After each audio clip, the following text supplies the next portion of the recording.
ሰላም ቅዱሳን፣ የጌታ ጸጋ፣ የእግዚአብሔር ፍቅር፣ የመንፈስ ቅዱስ ኃይል ከሁላችሁ ጋር እንዲሆን በኢየሱስ ክርስቶስ ስም ጸልያለሁ።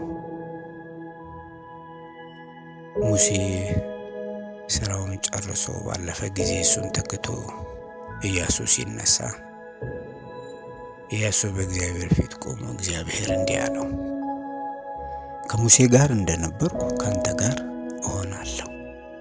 ከሙሴ ጋር እንደነበርኩ ካንተ ጋር እሆናለሁ፣ ግን ወደ ግራም ወደ ቀኝም አትበል። ሃሌሉያ። ሙሴ በእግዚአብሔር ፊት ሞገስን አግኝቶ ይህንን ሕዝብ እንዲመራ ወደ ግራ ወደ ቀኝ እንዳይል እግዚአብሔርን ብቻ ትኩር ብሎ ተመልክቶ ፈቃዱን እየፈጸመ አገልግሎቱን እንዲፈጽም ያደረገው ነገር እግዚአብሔርን ብቻውን ትኩር ብሎ መመልከቱ፣ ወደ ግራ ወደ ቀኝ አለማለቱ ነበር።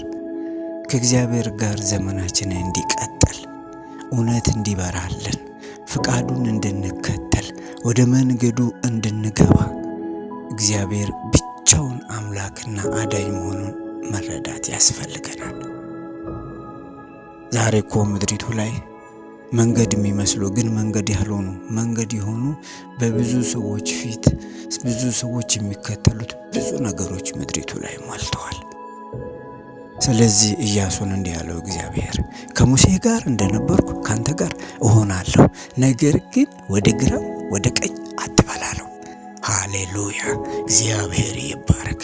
እሱም ማስተዋይ ስለነበረ እቺን ቃል እንደሰማ ሕዝቡን ሰበሰበና እንዲህ አላቸው፣ እኔና ቤቴ ግን እግዚአብሔርን እናመልካለን።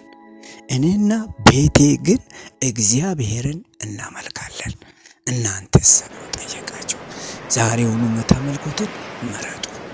በእውነት በጌታ በኢየሱስ ክርስቶስ ስም፣ በአብ በወልድ በመንፈስ ቅዱስ አንድ አምላክ ስም ታምኑ ዘንድ ወደ ግራ ወደ ቀኝ እንዳትሉ ዓይናችሁ እንዲከፈት፣ ከዚህ ውጪ በሕይወታችሁ ውስጥ የገባ የትኛውም አምላክ ያልሆነ አምላክ የሚመስል ከእግዚአብሔር ፍቅርና እውነት የሚለይ የተሰቀለላችሁን ክርስቶስ አስተውላችሁ የዘላለም ሕይወት እንዳታገኙ ጨለማ ዓይናችሁ ላይ የገደነ የክፋት አሰራር፣ የአመፅ አሰራር፣ የሰዎች ጥበብና እውቀት ከፊታችሁ በኢየሱስ ስም የተጠረገ ይሁን። በእኛ ቤት ውስጥ እግዚአብሔር ብቻ ይመለካል፣ ከሱ ውጪ ነው።